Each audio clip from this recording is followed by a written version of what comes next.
You ever notice how the smallest things, like a seat on a plane, can set off a chain reaction that nobody sees coming? That's pretty much what happened to me on that flight, and to this day, I still replay those opening moments in my head. I mean, I'd been on more flights than I could count, but this one? It started with a lavender blanket, of all things. I'm serious. I walked up to my seat, briefcase in hand, mind already set on work, and before I could even put my bag down, this woman, Chloe, I'd later learn, just tossed her blanket right across both seats and looked up at me like I'd crashed her private party. "I'm using this row to sleep," she snapped, flashing a smile that said, "Try me. Surely you can find somewhere else if you even have a ticket." Now, I'm not one to start drama, but there's a tone people use when they've decided you're not worth their time, you know? So I held up my boarding pass, steady voice, calm face, but honestly, my pulse was spiking. "This is my seat." She didn't even look, just waved her hand. "You must be mistaken. People like me need space. You'll have to move." All around, folks got real quiet. Phones came out. I started. That hush when everyone's waiting for something to explode. Here's the kicker, though. I wasn't just any passenger. I'm Dominic Hayes, and I'm the guy who actually runs this airline, though I never introduce myself that way. I like to blend in, see what happens when nobody's watching. You know what I mean? But that day, blending in wasn't an option. Not with her making a scene. Not with all those whispers flying around. The flight attendant, young, nervous, slid in between us, voice low. "Miss Chloe, we really need to follow seat assignments." But Chloe cut her off, sharp as broken glass. "I have a medical condition. This is my space for the next 5 hours." The other passengers started shifting, phones up, recording every second. I tried again, boarding pass in hand, same even voice. "My ticket says seat 1E. I need to sit there." She just sneered. "You're asking me to move because of you. People like me are used to a certain standard. I'm not leaving." You ever feel a room change temperature? That's what it was like. The air got tight, the tension felt electric, and I just stood there, refusing to move, not out of stubbornness, but because sometimes you have to draw a line. The crew looked at each other, not sure what to do. The purser, Marcus, tried to smooth things over, but it was clear she wasn't budging. So I just said, "Then we wait." And we did. 7 of the longest minutes of my life. Let me tell you, Chloe stretched out, adjusted her blanket, practically daring someone to challenge her. But the focus shifted, just like that. People started whispering, recognizing me. "Isn't that Dominic Hayes, the CEO?"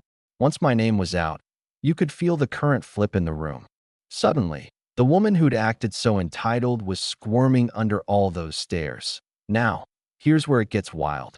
My phone buzzed with a secure message, code I've only ever used in emergencies. I smiled just a little. Meanwhile, thousands of miles away, in an operations center, engineers started seeing glitches, gates stalling, schedules tangling.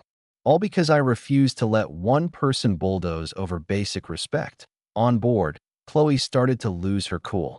She went to check her phone. No Wi-Fi. Not a bar. "Why isn't the Wi-Fi working?" she hissed. The attendant shrugged. "Intermittent disruptions, ma'am." It was as if the plane itself was pushing back. By then, Chloe was fuming.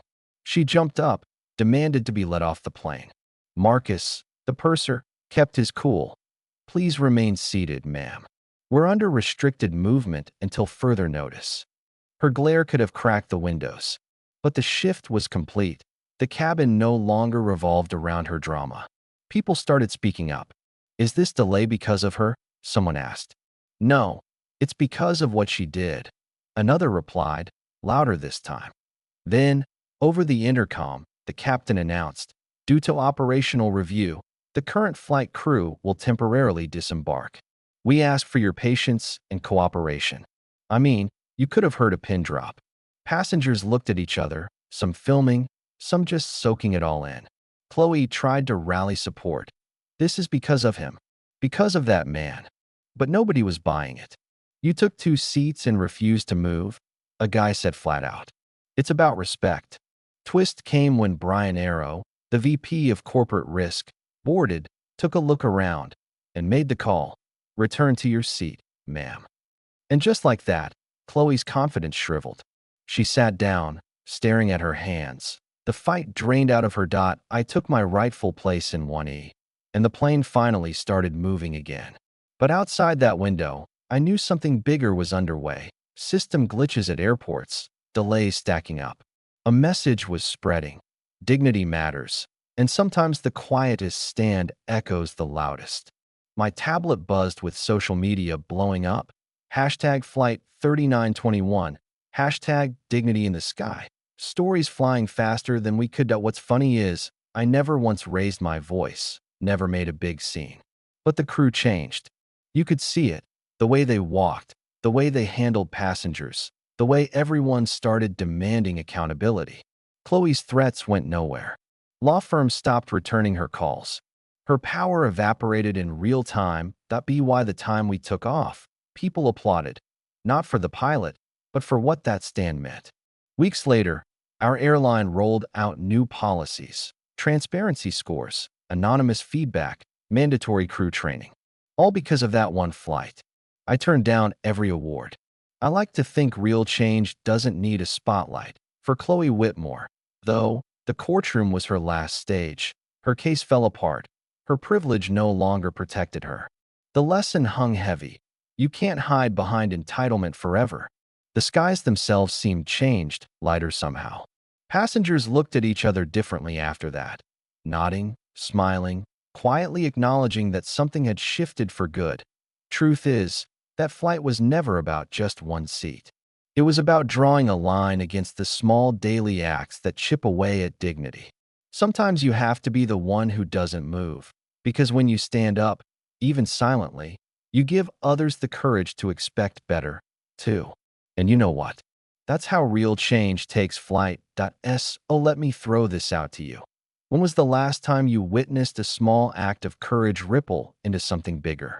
Do you think standing up for respect, even quietly, is enough to change a system, or do you need to fight loud for anyone to hear?